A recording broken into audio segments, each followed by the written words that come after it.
welcome to my scrapping space. I'm Joni Martin. I'm an independent Stampin' Up demonstrator located in Southwest Wisconsin, and I'm here to share with you this really fun suite called Otterly Adorable.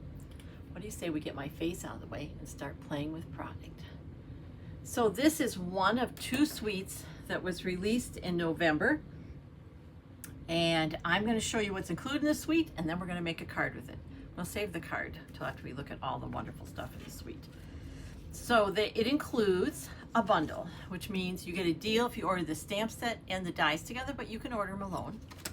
It's called Otterly Amazing, and the sayings in it: you're utterly amazing, love you lots, we're cute together, and then the otters, some fish. And the dies work with the stamped image, but do so much more. So you could stamp that image and then die cut it. Okay, and you can do that with all the otters on here, I believe. Let's look. Yep. So this one and that one. So they'll all cut, and they'll also cut paper images. I'll show you that. But in addition, there's some foliage, a great log, some swimming fish, some rocks, just lots of things. And this will kind of cut out if you want to do water in sections. There's so much. I'm just kind of touching the surface and sharing. And the card I'm using today really just uses these. But that's a great thing. You can kind of start with just a couple dies and keep adding as you play with the suite. So that's the stamp set and the die. That's part of the suite. There are these beautiful embellishments. I love the colors. I love that they're flat. Let me hold them this way so you can see that. Not going to add any extra bulk to your card. They are called Riverside Irregular Pearls. I think they'd also be beautiful in a scrapbook. And then look at this beauty, and I left the name of it over at my other work table, but when you look up Otterly Adorable in the suites, it comes up. And I just want to quick show you a tip. So you have a brand new, beautiful baker's twine, ribbon, thread, whatever, and your thought is you're going to pull from this side, and pretty soon you have a mess. I see people do that a lot with the linen thread. You don't want to pull from either end. You want to kind of play in the center, and pretty soon one will loosen up. Look, it loosened right here. See that? And that's where you want to start it. Look at this. Soft. It's going to tie lovely. Looks beautiful with this paper, of course, because it's Stampin' Up and everything coordinates. Speaking of paper, let's look what we have. 12 by 12. Beautiful blues, greens, and some neutrals. And those, I don't usually go for cutesy guys, but I'm loving this set. Otterly Adorable. It meets its name. Look at these. So fun.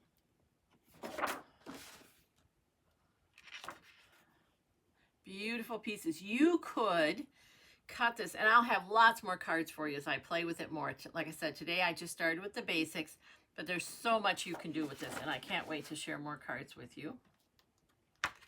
Look at them going. And this. And you could use this for a card that has nothing to do with otters. It'd be a great background, a birthday, something else. And then on the back, look at this beautiful pool party water. Kind of makes you want to just jump in, doesn't it? And then we have another basic neutral. And here's a different version of water. And look at this. Again, this does not have to be a card that has anything to do with otters. I love this background. Like, I love this paper so much. And again, it isn't a paper you think I would go for.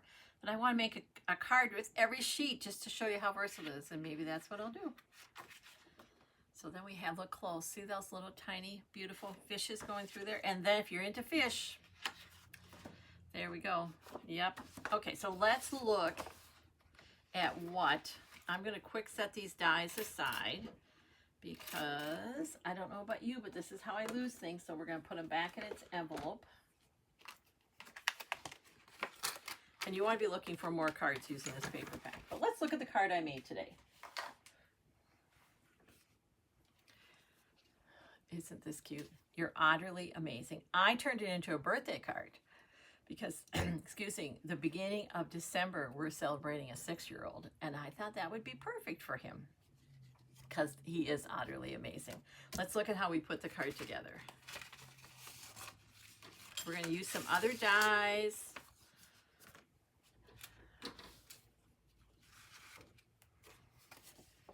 So this is the paper, and it's pretty, but I wanted to add more texture. So I grabbed So Swirly, love this embossing folder, and I'm going to emboss it. But notice that I've used the deckled circles, and we'll talk about those in a minute, but I used them both to cut the mat and the picture and the label from here.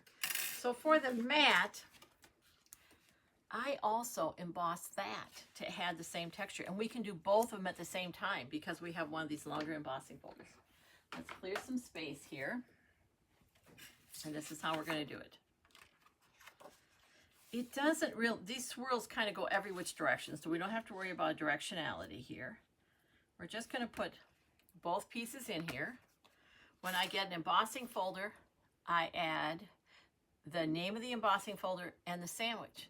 And usually when I'm using one of my embossing folders, it says 1 and 4. This one is not as thick. It's a standard embossing folder, so we're going to use plates 1, 3, and 3. This is why I label the embossing folders, because it just saves some frustration thinking, why isn't this embossing the way I want? Probably because you don't have what we call the right sandwich or recipe. So plate 1, that's easy. We always use that. Plate 3 are your clear plates. And when you're using them for embossing, this is when you want to grab the grodiest plates you have. Look, this plate's been well loved and well used. We're going to make a sandwich. So we have a plate 3, and then in our sandwich is going our embossing folder. Fold first, and we're going to run that through. Just like this. And see how smooth that goes through? And we will then have both pieces embossed at once. We're not going to put our machine away though, or very far away, because we're going to die cut next. So let me show you what we did here. Look at all the swirls we added to that paper. It looks like moving water, doesn't it? And then we did the same with this piece. Those two are there. Now see this fun little piece here? I didn't have to stamp. I didn't have to color. What I did was one of those print papers I showed you. It's here. Can you see my pencil mark? So when I have a big sheet, let me show you which sheet it came from, and I want to cut out just part of it. Obviously, I'm not going to send a whole 12 by 12 through. But I don't want to cut away more than I need, but I need to have enough cut. I'm just grabbing that sheet. So I have this big sheet, and I know I want to use this size circle. So I want to be able to make the best use of my paper. But if I cut this here, see, that's just going to cut off. Let me get closer so you can see. That's not going to work. So what I tend to do is lay it on the paper and lightly run a pencil by it. So then I kind of know what's safe to cut away. So when we're cutting, we're going to use plate 1, plate 2. This grody plate can go on the bottom, and I'm just going to roughly lay that where my pencil line is, because I'm going to cut away that pencil line. And then we'll put another plate on top.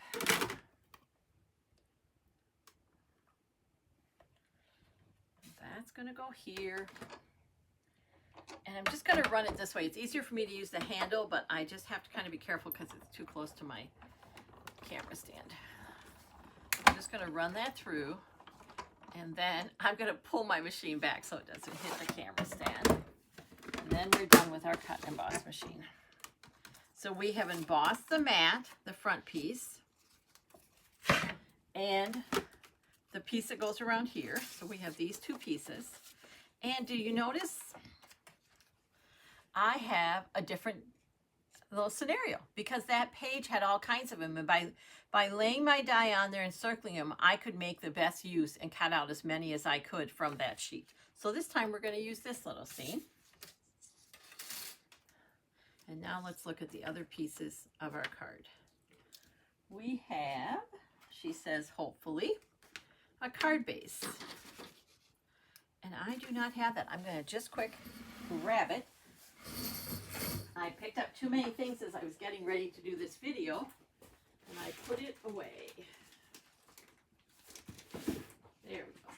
I'm using Pool Party, and I know that's the right blue because on the back of your sheet, when you get they call it designer series paper. I call it pretty paper or print paper from Stampin' Up. They tell me what colors to use. So on the back of here, it tells me every color that's used, including Pool Party. So let's begin to kind of layer our pieces and see what we have. So I have a standard card size. All my numbers, every supply I used is on my Scrappin' with Joni blog. And that's going to go right here. Now this is pretty heavily embossed, so I'm going to use glue rather than a tape runner, because a tape runner sometimes will just float over that, and a glue is going to go in those crevices. And notice I'm not right to the edge of my paper. I'll hold this up so you can see. I don't want to get right to the edge because then when I push the paper down, that glue may come out on my card base. So can you see I'm not next to the edge of the paper? Enough that it will catch. And we're going to put this here. Look how well these colors coordinate. There we go. I love this paper. Then these are with the deckled circles. And there's a variety of circles in that die. I started by choosing the size that would kind of get the pieces that I want in this design. I started there, then I went up one size to get the matte or the solid color behind it. And we're going to add some dimensionals on here. I have lots of sheets of loose ones. That's what I'm grabbing here. There. If you haven't used dimensionals, think of little foam. They're just going to raise up part of my paper. They come off the sheet sticky on one side, and that's what I'm laying down on the paper. And I'm probably using more than you really would have to. But again, it's not going to a flat surface. It's going to, whoa, I don't need that many. It's going to an embossed surface. So a little extra is not going to hurt. We're going to take the backs off of these. These backs are really staticky, and so I like to demonstrate. A friend gave me the tip of having a container on my table to put them in. Sometimes I just like toss them to the side. Well, then they would stick to my clothing and my shoes, and they'd land up in our living quarters or in the car or everywhere else. So that just contains them. That's going to go here. Okay, seriously, how cute is that? Then we're going to grab that multi-purpose glue and attach that to our card. And I'm putting it in the upper portion of my card front. Again, I'm being pretty generous with glue, but I'm not going too close to the outside. And that's kind of getting centered. Top center, okay? So the top part in the center. And again, everything's kind of coordinating, giving you a very calming in the water feel. Now, one of the dies I pointed out were these dies. Just like that. And I threw them all in my envelope so I'd be ready for you. And we seem to be missing one. And, you know, we're going to find it after I'm done. Here we go. So I'm just putting these together, and I grabbed Pretty Peacock. I love this. It's a great neutral, and I know it's in the colors in here, so it's going to work. And I'm just layering them. And I sometimes like to do that off of the card. Let me show you what I'm talking about. So I'm just kind of playing with them to get them where I want. Like so. Okay, there's not a right or wrong. It's not perfect. They're just loose floating in the water. There's not going to be a certain way. But I'm not going to try to now lay them on the paper and do that. I'm going to flip them over, grab our glue dots, which are clear, very strong. They come on a roll like this, and as you unroll them, you see this nice, you really can't see it, it's clear. There. I'm going to grab my Take Your Pick tool, and I'm going to pull them off and attach them. And I'm just kind of catching them. This is going to both attach it to my card and hold them together for me. And I'm going to be pretty generous, and I'm catching over more than one at a time. When I get this far, I'll hold it up so you can see what I'm doing.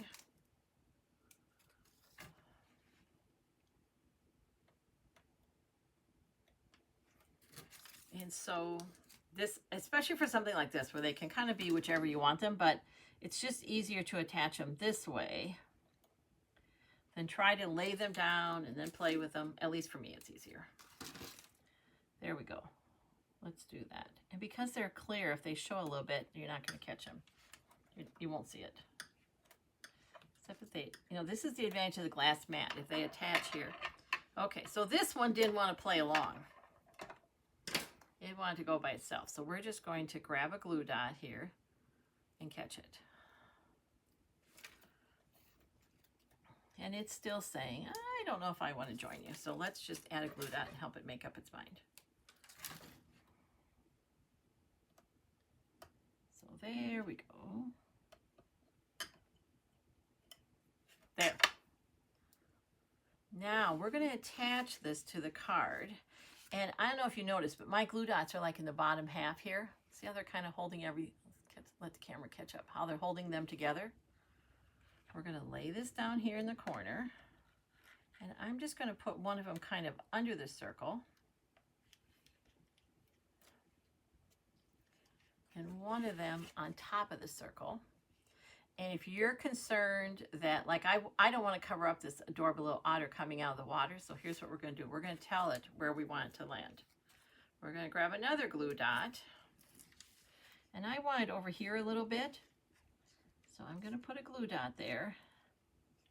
And just kind of move it over and say, that's where you're going to be. Look at that. Just brings in that color, another element to your card.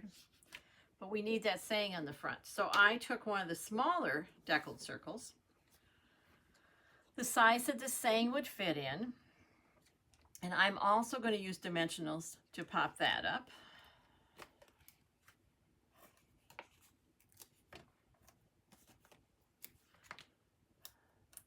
This card is perfect for our soon-to-be 6-year-old. He is amazing. And he's all about animals. And then this is going here. I think this is, I really like the saying. I think I'll use it on other things too. There we go. Then we have to use those beautiful pretties I showed you. And again, these are called Riverside Irregular Pearls. And I think I'm going to use the darker ones. And I'm just going to lift them off. And I'm going to use an odd number. I'm going to use 3, and I'm going to put the 3 in a roughly triangular shape, which just means one of them gets to hang out by itself, and the other 2 are closer together. There we go. Isn't that fun? There's a lot on it, but it all comes together. Now let's look at the inside. So it's a birthday card. I grabbed a happy birthday. And when I'm sending a birthday greeting to a beginning reader, I like to make sure that it's not in cursive. Now, this part of this is in cursive, but happy birthday is in print. It's going to make it a little easier for a beginning reader to read their card. I use the pretty peacock to add a touch of color, and I'm going to grab a strip of this and put it across the top of my card insert, just to bring the front of the card to the inside. And in our family, we are Gigi and Papa. I love those names. It just brings me so much joy to hear them. So we'll sign this, love Gigi and Papa. And we're going to get this in the mail next week because his birthday is right at the beginning of December. Let's trim that up. We're going to attach that to the inside of our card. And again, this suite is called Otterly Adorable. It's an online exclusive. You can find it by going to StampinUp.com, by reaching out to your demonstrator, or shopping on your favorite Stampin' Up! Demonstrator's website. And that's going to go here. I'm happy to answer any questions you have about it. So there's our card. Now, you know what I'm going to say, right? We're not setting this adorable card in just a plain old envelope. So I have a piece of paper that's the same as the front. I'm folding my envelope flap back, and we're going to put glue just around the outside of the envelope flap. And again, not real close to the outside because I don't want the glue schmooking out on there. And I have a piece of that paper, and we're going to lay it right next to here. And then we'll use our envelope flap as a guide and trim. Goes just like that. And before you know it, you have your card ready to send to someone you love in your family. There we go. And I don't know which, I think he's going to get this one. I like this. One of the things I like to do when the kids are little is to make sure I have the same number of elements on their card as when they turn. So like I just sent the 4-year-old a birthday card with 4 balloons. So I have on here 4 otters. So I may somewhere in here either stamp or die cut 2 more otters. So there's a total of 6 on his card. Hey, thanks for watching. I appreciate it more than you know. If you liked what you saw, please share it with your crafty friends. And until next time, take care and keep crafting. It's good for you.